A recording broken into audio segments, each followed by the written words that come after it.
Howdy, everyone. I am your future. Oh, God, I fucked that intro up. Well, we already started. So we're going to act like that didn't happen, but I'm going to leave it in. We're doing it live. Doing it live. Like that one news commercial, or that one newscaster who said, fuck it, we'll do it live. I think that's what he said. I just remember the epic rap battles from him that they did. I think it was the first epic rap battles. Anyways, I am your host, your future favorite pop star, Landyn Zane, coming to you with the remote podcast, a remote on-location cast of the pod in Iowa at my mom's house. Hence the much more space in this area than the normal place I live in Burbank. Which I'm pretty sure now that I've been roaming around this place and really understanding the size and square footage of things, I think the bathroom that I'm using that I shower in is the same size as the place that I live in California. So, I don't know. That's a little fact for you. But I hope you all are well. As I said, I'm in Iowa. But, the pod keeps going. It's a little late, but it's still coming out today. I'm recording this hours before it comes out. So, hot off the presses. Oh, yes, this is your favorite podcast for the record. Forgot to say that part. Today, we are going to be discussing what I would probably have said and still kind of think was before it came out was my most anticipated album of the year when she announced it. I have so many thoughts about the album, and I am very happy with how it turned out. I'm thoroughly enjoying it, but today we're going to be discussing Billie Eilish's new album, her third album, Hit Me Hard and Soft. It is awesome. It's just awesome. It's fantastic. I'm trying to think if there's anything else I want to talk about before we go into really talking about this album. In the next episode, the Q&A episode on Thursday, I'm going to talk more about how Florida was and all that stuff more about, but I just think the outline for this podcast to talk about this album is the longest outline I've ever made for the podcast so far because I have so many thoughts. So I think we should just dive in because I truly have no idea how long this could go. It could go quite a long time, but I just think we get started. So I'm going to do this first. Before we go in, I want to go track by track and talk about my notes. I made notes listening to the album the first 2 times I listened to it and just made my initial thoughts and notes. But I want to talk about the album as a whole first.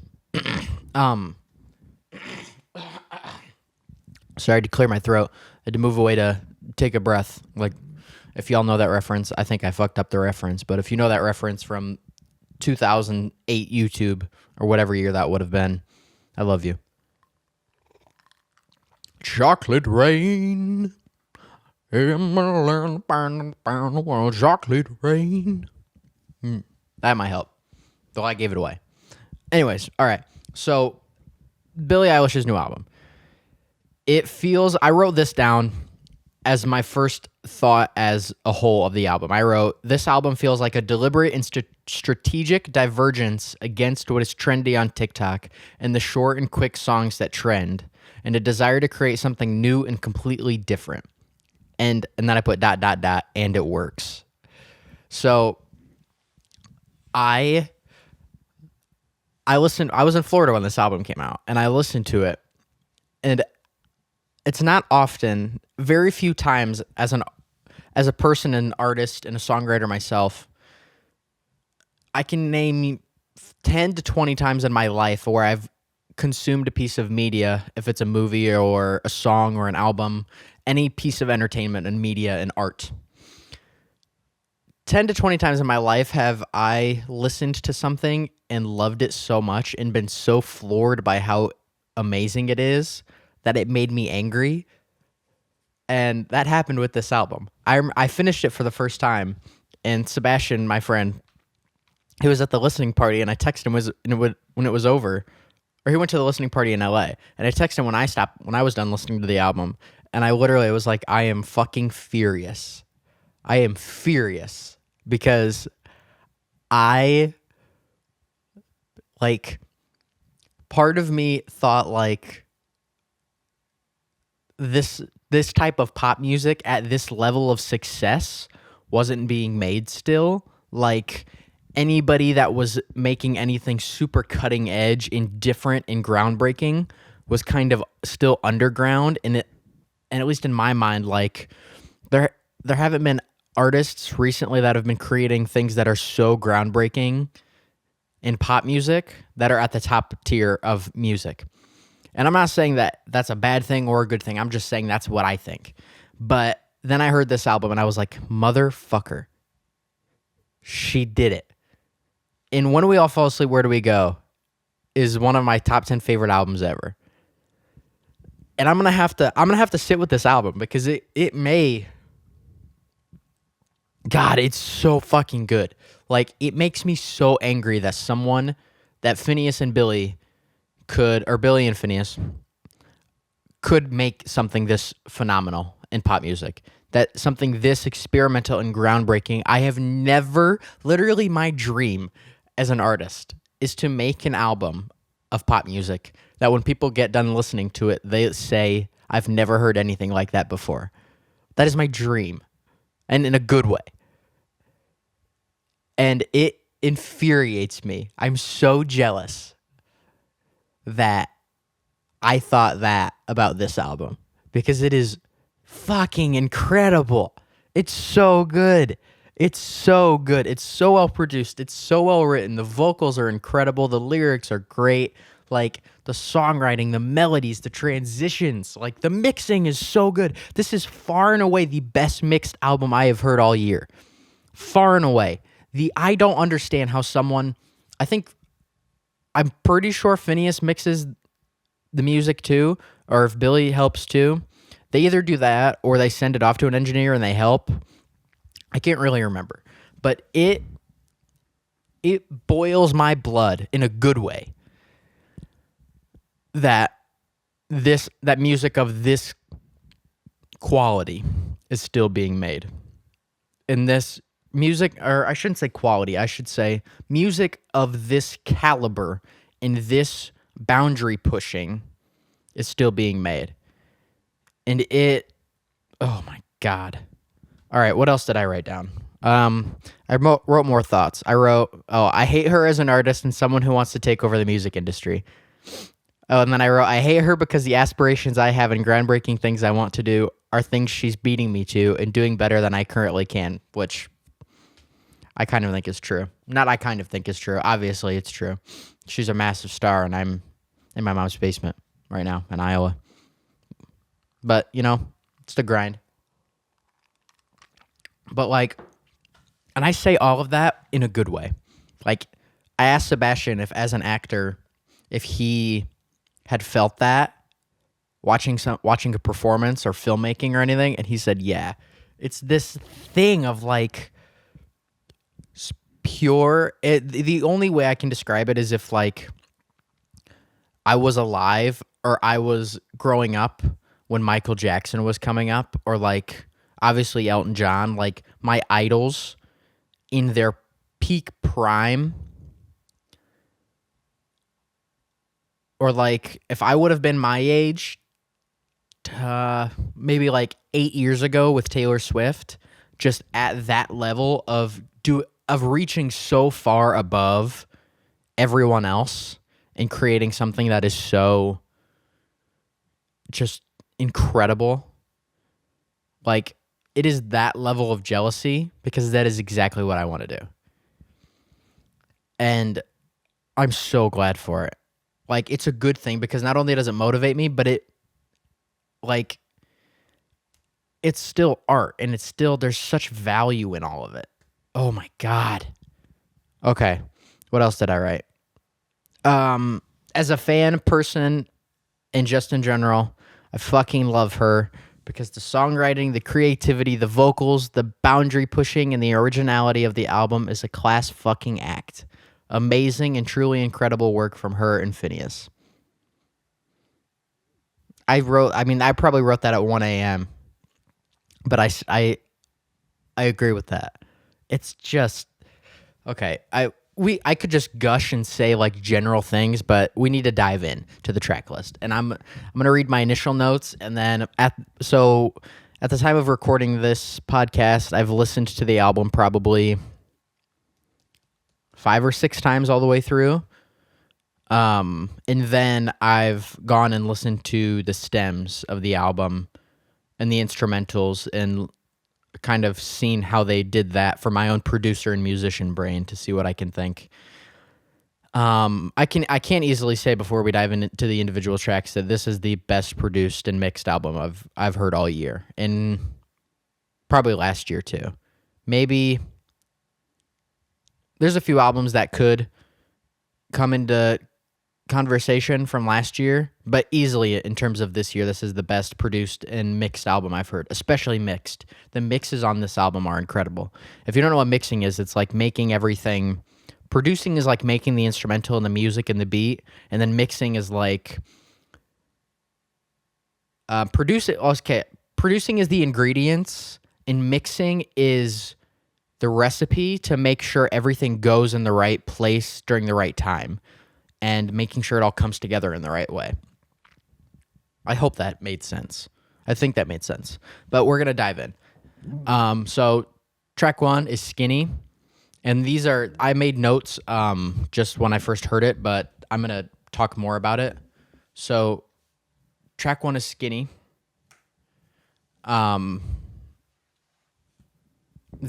wrote the happy skinny line is killer. Oh, the line where she says like, people think I'm happy but just now that I'm skinny. I should pull up the individual lyrics so I can quote the actual like songs and stuff. Or quote the actual lyrics. Let's see. What's the line? What's the line? What's the line? Come on. In the internet. No, wait. Oh, that's a bar too. And the internet is hungry for the meanest kind of funny, and somebody's got to feed it. Oh God, I really like that line. People say I look happy just because I got skinny. That's that line. It's a part of songwriting that I love, which is like saying things so simply and matter-of-factly, but in a way that most people don't think to say or write. And that's one of those lines. This is it's a great opener. It's probably one of my lower favorite tracks on the album, just because it is very much setting the scene, and like it builds at the end more and more, and I love the song, but it's probably down there in terms of my ranking. But then the thing that redeems this song for me in terms of pushing it up further in my ranking is that little fade out with the strings and stuff. And then you get that rhythmic backbeat kind of bouncy thing at the end of the song that immediately transitions you straight into Lunch. And then that do, I can't remember the bass line. And then Lunch starts. Lunch is probably my favorite song on the album. One of. Maybe not my number one, but it's up there. It's top 3, top 2. Like, and I know it was the song before the album came out that like had the most promo and clips, but didn't have a single, and like was trending on TikTok for all the reasons that we won't go into because that's not important. But like this song, the closest song on this album to what I want to be making is Lunch, in terms of like the funky bass line and all the weird vocal manipulations, and then like the breakdown at the end of Lunch is one of my favorite parts of the album. That boom, doom, da da da, and then the vocal chops. Oh my gosh. I could do, I could boom boom, ba ba ba ba ba, dude, bum bum. Oh my God, I loved it so much. Let me think. It was like midnight when I was first listening to it, and I was just banging my head, hoping nobody came out. Everyone was sleeping, and I was just busting a move. Like it. Oh, it goes so hard, and the production is so good. And listening to the instrumentals of Lunch makes me love it even more. Like, there's so many melodic flourishes and little moments in it around the vocals and the instrumentals and all of it. I love it so much. I love Lunch so much. It's so good. It's so good.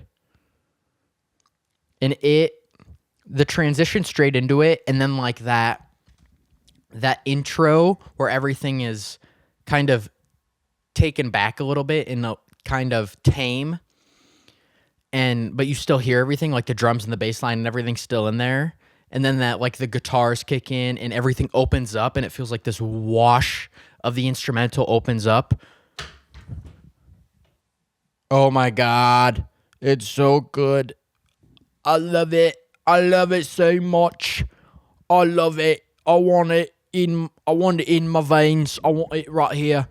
I want it in my veins. I want it as a drug, and I want to take it. It's the best. I love it so much. So much. I love Lunch so much. And then the guitars and the groove and everything. It's so good. And then the song that I was looking forward to the most, other than Lunch, is the next track. I'm going to butcher it. Chihiro? I know it's based on anime, so I think I'm saying it right. Close enough. So that, like, when I come back around, well, I know what to say, is what she says in that, and that little mumbly do I was doing. Let's see. I love this song. Loved this song. I have to listen to it again.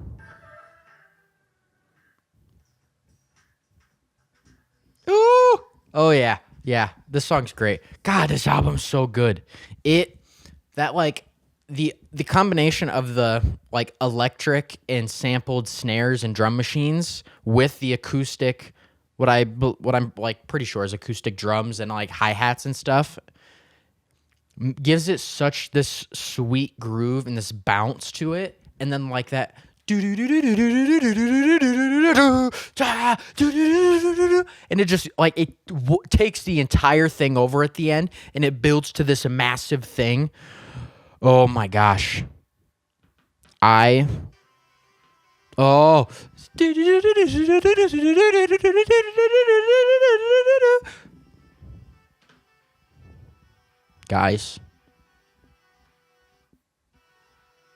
Oh my gosh, it's so good. And when it kind of comes up, and then you get that deep, you get what I'm 99% sure is Phineas's voice, like, distorted and, like, maybe through a vocoder or something, super manipulated. You get that in the background with Billie's vocals and everything else kind of exploding. It is straight euphoria. It is euphoria in music, is that moment. It's so cool. And then, here's the deal, guys. Every song we move on from, I'm like, Chihiro is my favorite song on the album. Lunch is one of my favorite songs on the album. Every song we're going to move on to, the next song is also going to be one of my favorite songs on the album. The only one I think that is, like, immediately I'm like, not my favorite is Skinny. And the lyrics on Skinny are killer. So, like, even then, I'm like, not my favorite song on the album. Incredibly well written. Incredible songwriting. So, like, why is this album so good? Makes me mad in a good way. All right, next song, Birds of a Feather. Every time when I first heard this, I was like, lyrically, I like it. Not my favorite. Production, absolutely love it. Since going back to the song, I think how do you say perfect? Borderline perfect. Because I absolutely love it. Absolutely love it. I think it is top 3 on the album. Granted, there's only 10 songs on the album. But top 3, maybe. I don't know. Like, easily the best vocal production on this album is on Birds of a Feather.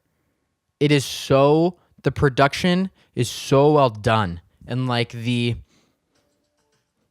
know this is the one that people are saying sounds like Kahoot music. And I disagree. Wholly disagree. I get it because of like those bells, those doon, doon, doon, doon, doon, doon. I get it and I can hear it, but I don't get the criticism. This whole thing, especially as a music producer, of like, if I show people instrumentals, they say like one of 4 or 5 things. It sounds like it's going to be in a video game, in a commercial, in The Sims, like background music, or Stranger Things. I always people say Stranger Things. Like, those are the 5 things that people say almost every time about my songs, about my instrumentals. So this idea that it sounds like Kahoot music is a criticism. You just don't know how music works. That's dumb. It sounds like this. Okay. It's a phenomenal song, you dumb, stupid asshole. It's great. We love it. I'm eating it up. I want more. Give me Birds of a Feather Part 2. 3, 4, 5, 6, 7. Give me a Birds of a Feather Endgame. Give me a series. Give me a season 1, 2, and 3 after that on a streaming service that has no other reason for me to pay for. That's how much I want of Birds of a Feather. I want that much. It's that good.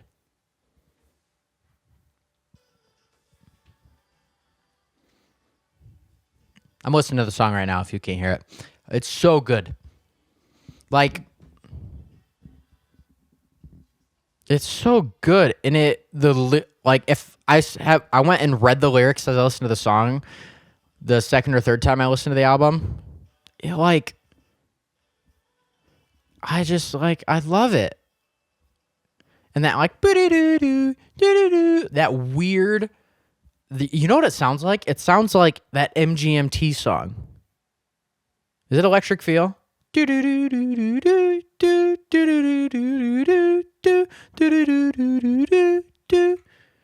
is that MGMT? Oh, wait, that might be M83. I can't remember. Tell me what song that is I'm singing in the comments. That's what that synth at the end sounds like. It's so good. So good. So good. So good. So good. I don't know. I love it. I cannot describe to you how much I love this album. And then we go into the next song, Wildflower, not by 5 Seconds of Summer. One of my favorite 5 Seconds of Summer songs is Wildflower. This one gives it a run for its money. And I hate to break it to 5 Seconds of Summer, but I think this is my new favorite Wildflower. That it's so washed out with reverb, and it feels so big, but so close and emotional. Let's read the lyrics.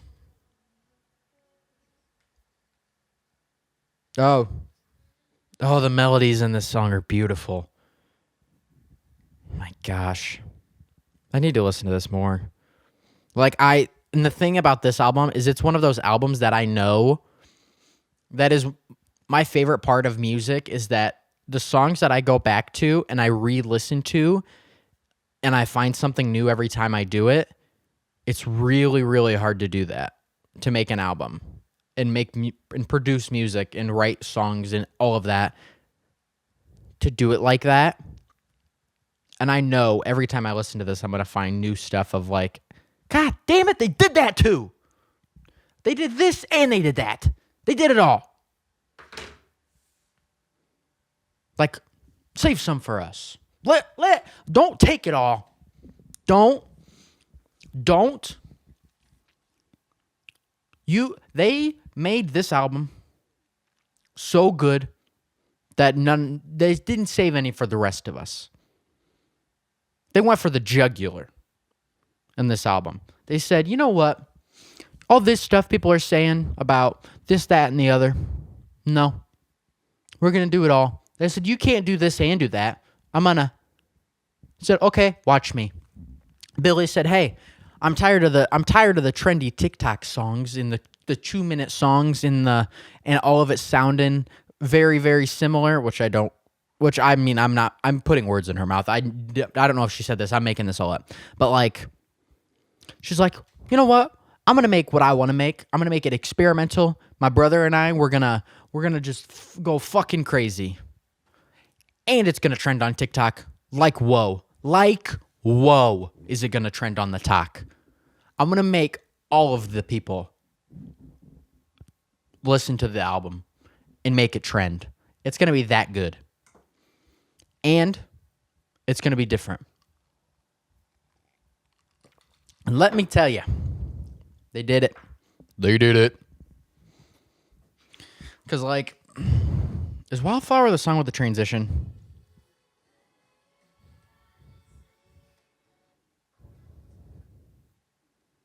Yes. Okay, one of my favorite moments of the album is at the end of Wildflower. Like that outro when it all comes down, it's like the I know you didn't mean to hurt me, so I kept it to myself, and just like it's all stripped back and it's super intimate and quiet. Oh my gosh.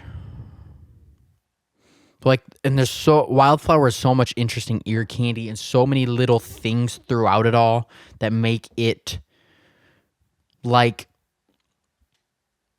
oh my gosh. I'm finding it harder, even like the album that I've talked about in depth the most, that I've enjoyed the most so far on the podcast is Radical Optimism by Dua Lipa. And as much as I loved that album, and I still do, I found it easy for me to discuss what I enjoyed and what I loved and the faults in the things that I thought it did right and I didn't love, and everything that I like, to really boil down my thoughts on that album. It is so hard for me to describe how much I love this album because it is so incredibly good that it's hard for me to sit and be like, this is why. And, oh my God. Why, Billie Eilish? Why? How are you this good? How are you this talented? Can I have some? We need to move on. Track 6 is the greatest. I can't tell. I know she does ukuleles in her music. I can't remember if there was any ukulele songs on Happier Than Ever. But she always tries to pay a little homage to the ukulele and like a nylon string guitar or ukulele, but it also could be a nylon string guitar in this song, of just like all the plucky little things, because she came from, like, she learned playing ukulele and singing ukulele songs. And so it's either a ukulele or a nylon string guitar on this song. I love this song. I love the lyrics of, like, she's like, fame sucks. I'm pretty sure it's what it's about. Of, like, fame being awful, which, yeah. I mean, I'm not famous, but, like, I understand for her, and how, like, looking at it from her point of view, being like, fame is the worst. Yeah, I can totally see how she could get to that point of, like, the paparazzi constantly talking about, like, that time where everyone was talking about the pictures of her and criticizing her, and, like, she was like 20, she was like 19. Like, that is not good.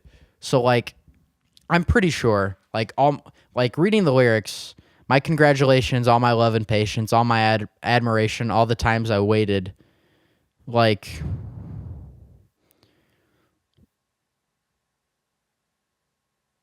and the thing I like is and we don't have to fight when it's not worth fighting for, and you don't want to know what I would have done, anything at all worse than anyone. So like talking about how, from at least my perspective of like how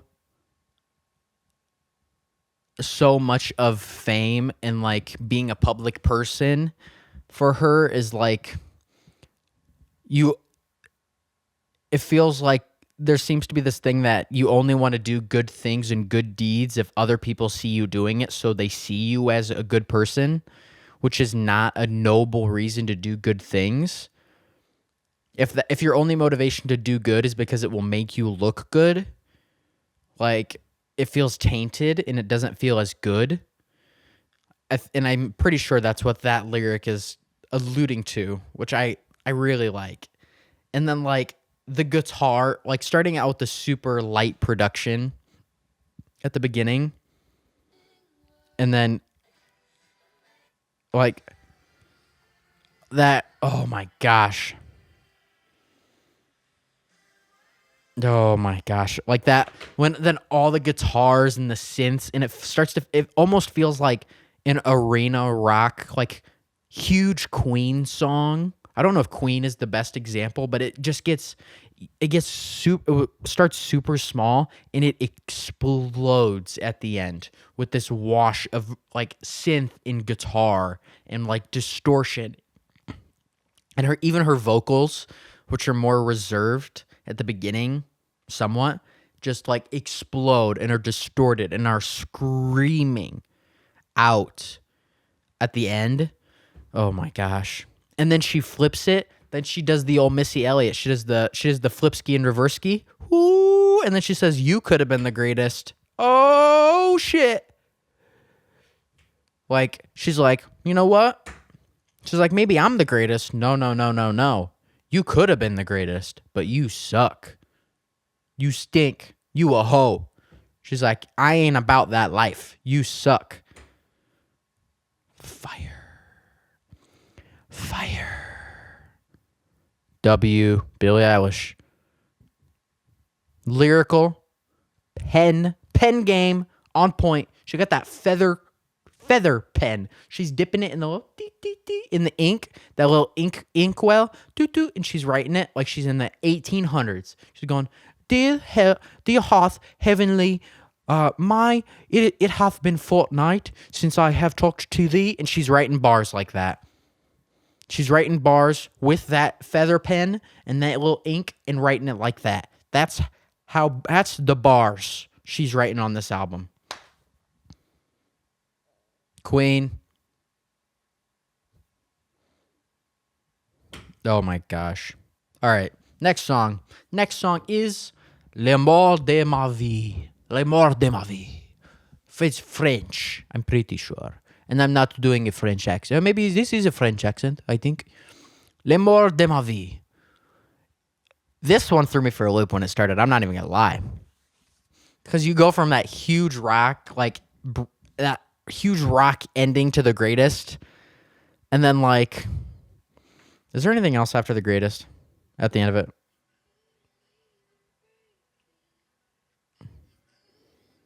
Oh, yeah, and then it goes back even smaller, and it gets super small, and then you could have been the greatest. Yeah.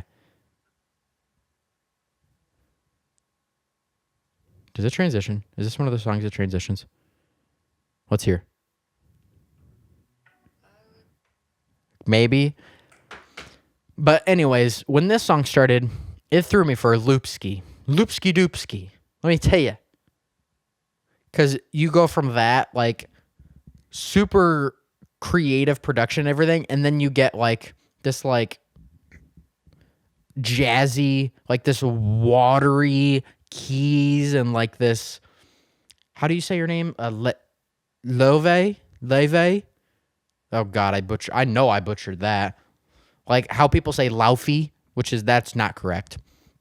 Like, this just super jazzy, like, with these super slappy guitars and like, oh gosh, this song is so good. It's got this like jazzy stank to it. It's got that little stank. It's got that music stank. And it like this bound down down down, and the chords are so nice. The chords are so pretty. And it, oh my gosh. Like, and then it does that, and it does it so well. And then probably my favorite part of the album. And you moved on. And you moved on. Woo!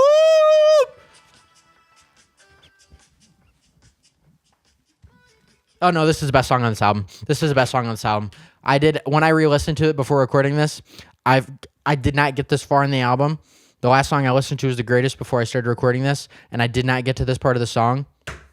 This is the best song on the album. That oh my gosh, because it goes from all that jazzy stuff, and then it goes to that small breakdown with like the Foreman shifted weird vocals, and she's still singing, but it's still kind of in that little jazzy realm. And then and you moved on, and you moved on, and you moved on. Boom, boom, boom.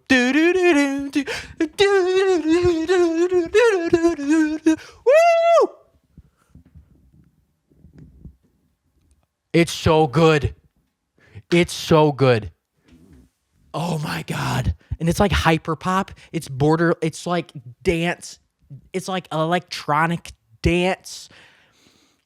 Like club, hyper pop. All together after that jazzy little thing. Oh my God. I love it so much. It's so good. And like the melodies in, oh my God. Oh my God. Oh my gosh. It's so good that like, it's both so motivating for me to like, I need to put in the work and become even better as a musician, but then I hear it and I'm like, I'm fucking done. I'm done. There's no point. Oh my gosh. This is the best song on the album. I totally forgot about like how good that feels at that transition. Dear God. I'm literally having a mid podcast existential crisis of like, I should just quit music. Because I don't think I'll be able to top that. I sure as shit I'm gonna try though. Oh my God.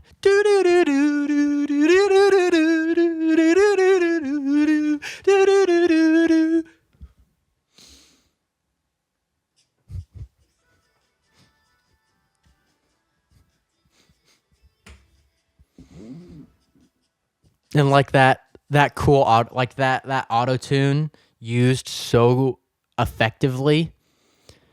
Oh dear God, people.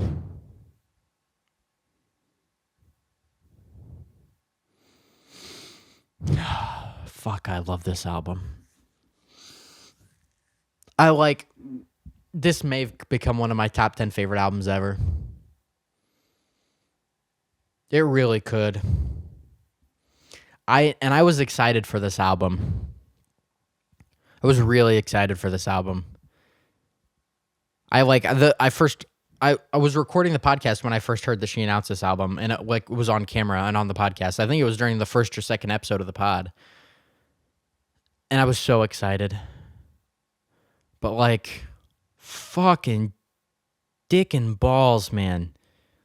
Like, what? How? We need to move on from this song, because then we go to the diner. The diner,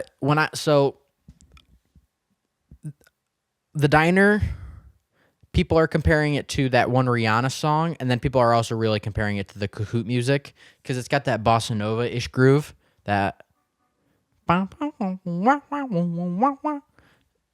I can hear the Kahoot music more on that. But again, like I said, who gives a shit?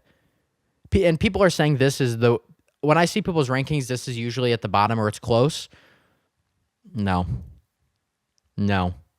wrong. This is up there for me. It's got that bossa nova groove and that like in those weird panned vocals that are panning left and right and like talking about, I didn't understand what this was about, and then I read the Genius lyrics of like it's about being stalked and having a stalker, and it totally makes sense. Like, and there's that that whiny synth up top. Oh my gosh, it scratches this area of your brain so perfectly that it hits the musical equivalent. Oh yeah, okay. I am gonna make this comparison. That little whiny synth. Same with that transition at the end, or into the new section in L'amour de ma vie. It hits the musical G spot of the brain. It hits it perfectly. It scratches that itch just right, and it hits, and it's like musical euphoria. It's a musical orgasm. And like, God damn. And the vocals and like that drop of like all that low end, that bass kicking in and punching through, and then the thing I love of like how clever it all is of having a stalkering stuff, and then adding the phone number at the end, and you can call the phone number that you can hardly hear her saying it at the end of the song. But if you call it, it's her community voice number, so she's still like on that promotion game of like building an audience that I respect. It's so smart, and it works so well with the song. Oh my gosh, this is top half of the album for me. It's not. I think L'amour de ma vie is my favorite. L'amour de ma vie. Excuse me. I burped. But, oh God. I'm literally having an existential crisis talking about this album. Like, I gotta up my game, people. I already knew that because I've only got like 80-some monthly listeners on Spotify, but like, God damn. Musically, I thought I was approaching where I wanted to be of like, I was getting there of all the experiments I've been doing lately of like what I want to try and pop. And like, what the fuck? I feel like I'm back to square one again in a good way of like, it's super motivating. If this very well could become the album. I'm obviously not comparing myself to them, but when the Beach Boys put out Pet Sounds, so when, I can't remember how it goes. I think it's that the Beatles made Rubber Soul, and Rubber Soul inspired the Beach Boys to make Pet Sounds, and then Pet Sounds inspired the Beatles to make Sgt. Pepper's. I'm not 100% sure if I'm remembering that right, or if it's a different order, or it's different albums. But this may be the thing for the album for me that I look at and I'm like, I have to do something even bigger. Obviously, I have never put an album out, and nobody knows who I am, but like, still that thing of like, I have to step it up tenfold. Ugh. Why is this album so fucking good? All right, track 9, Bittersweet. That intro, I love that. Like, that. It's very, Oh, like that crackling high end on that synth. I've also seen this towards the bottom. I love it. And then it slows. You have that huge intro with that, and then it slows down to that like another bossa nova style groove.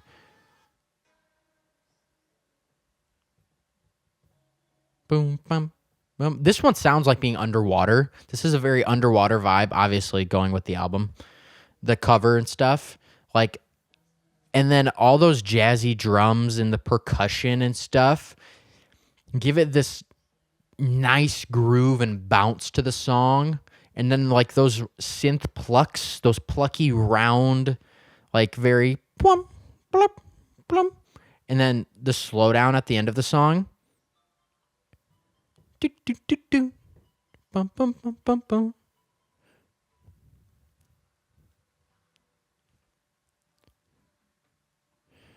And then, oh my gosh, sorry, I'm like listening to the song. If this podcast is terrible, I apologize, but I am having a crisis of faith and creativity as an artist. And the slowdown at the end of the song, and then the drums kicking in, and that synth, like those keys that introduce the melody in blue, that do do do do do do do do do do do do do do do do do do do, and then transitioning into blue. Oh my god. Blue is so good too. Like Bittersweet is phenomenal. Blue is an incredible closer. Like Blue takes everything that Goodbye does on When We All Fall Asleep, Where Do We Go? Of like taking the entire album and summing it all up and bringing it to a close. But Blue does that and improves on it because it has like the initial melody, the first section of Blue of like the oh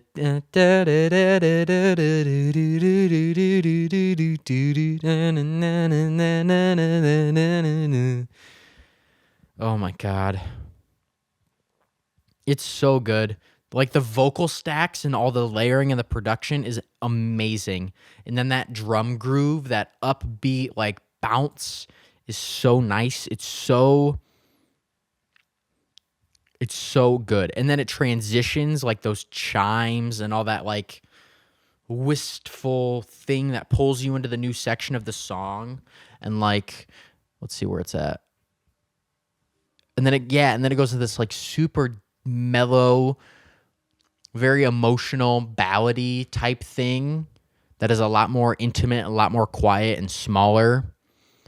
In the chords on this album as a whole are incredible. The progressions and the melodies over those progressions are so well done. Like, so well done. And it's that the second section of the song is so pretty. And like my favorite lyric on the song, and one of my favorite lyrics of the album is the you were born reaching for your mother's hands, victim of your father's plans to rule the world. Like, and then the too afraid to step outside, paranoid and petrified of what you've heard. Oh my god.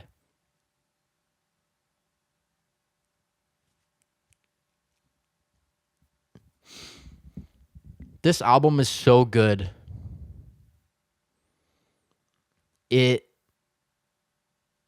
Oh my god. And the thing of like every other album I've heard before that has done this to me for the most part is that they're either, for the most part, they're dead, or the artists were long past their prime. They're in their 60s, 70s, 80s, whatever. Or they're not alive anymore. Billie Eilish is 22.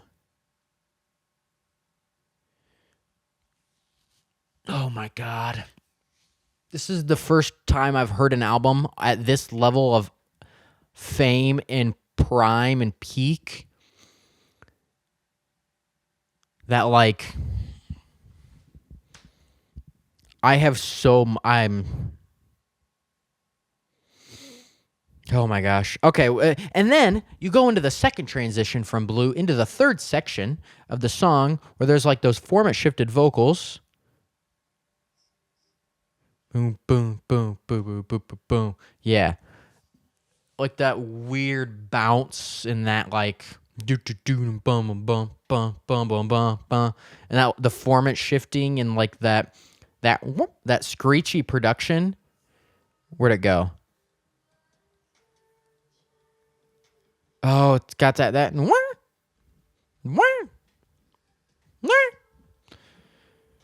Oh my god. It's so good.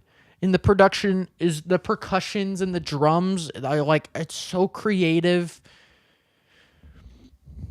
Ugh. Guys, this album has made me depressed. It's so good. And obviously like I'm good, but also like what the fuck, man? This is album of the year for me. If another album comes out this year that tops this album for me, it will be one of my favorite albums. It will have to be in my top 10 favorite albums of all time because this is in the conversation heavy in the conversation for one of my favorite albums ever. Which is like also saying a lot.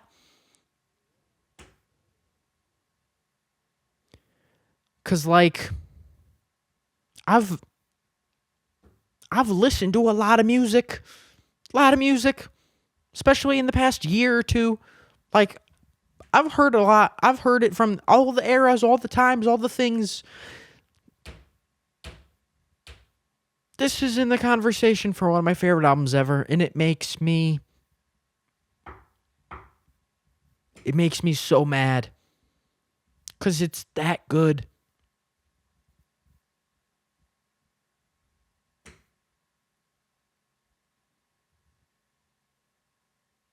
God damn. I don't know. I don't really know what else to say. This is album of the year. That's what I'll leave you with. If you've listened to it once and you thought, man, listen to it again. If you've listened to it twice and you thought, it's good, listen to it again. 3 times, thought, oh, it's amazing. Nope, you're wrong. It's better than that. Listen to it again. And obviously, like, I know music is subjective. With all the TikTok comments I'm getting, if people are like, he said this and this and that and the other. Music's subjective. If you want to like what you like what you like what you don't. But for me personally, this is album of the year. This is... I don't even know. Like I said before, it's hard for me to explain how amazing I think this album is and how profound of an effect it has had on me already as an artist. But yeah, if y'all want to be part of the podcast, be part of the Q&A episodes, follow me on Instagram, send me a DM. Landyn Zane on Instagram, but it's Z4NE, LANDYN Z4NE. Send me a DM with whatever questions for the Q&A episodes of the pod you've got. I'm gonna wrap it up. I have been your future favorite pop star, Landyn Zane. This is as it always will be for the record. I'm gonna go cry and figure out what the fuck I'm doing making music and figure out how I'm gonna like step up my game. Yeah. All right. God damn it, Billie Eilish. Have a good day.